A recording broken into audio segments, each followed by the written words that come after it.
Anda masih bersama kami di Berita Utama. Saudara, proses evakuasi korban ambruknya bangunan Ponpes Al-Hozini di Sidoarjo, Jawa Timur berlangsung dramatis.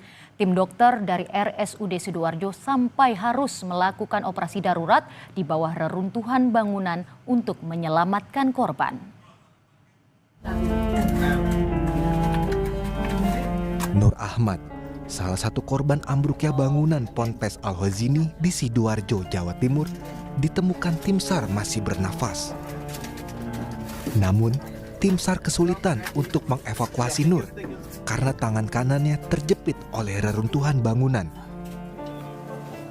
Upaya untuk mengangkat reruntuhan tak membuahkan hasil, hingga akhirnya tim SAR meminta bantuan tim kedokteran dari RSUD datang ke lokasi untuk menyelamatkan Nur Ahmad.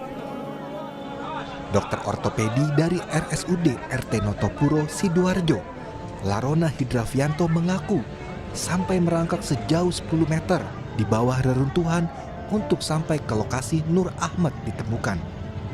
Keputusan berat pun terpaksa diambil dengan mengamputasi lengan Nur Ahmad.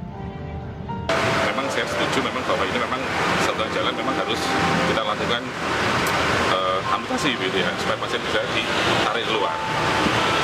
Tapi saya minta waktu itu sebentar untuk saya keluar lagi, untuk saya meminta backup dari teman sejawat anestesi.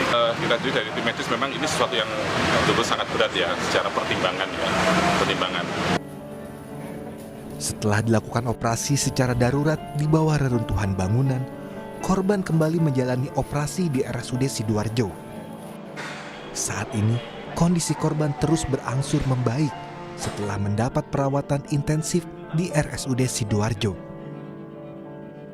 Mahendra Triginanjar, Kompas TV, Surabaya, Jawa Timur.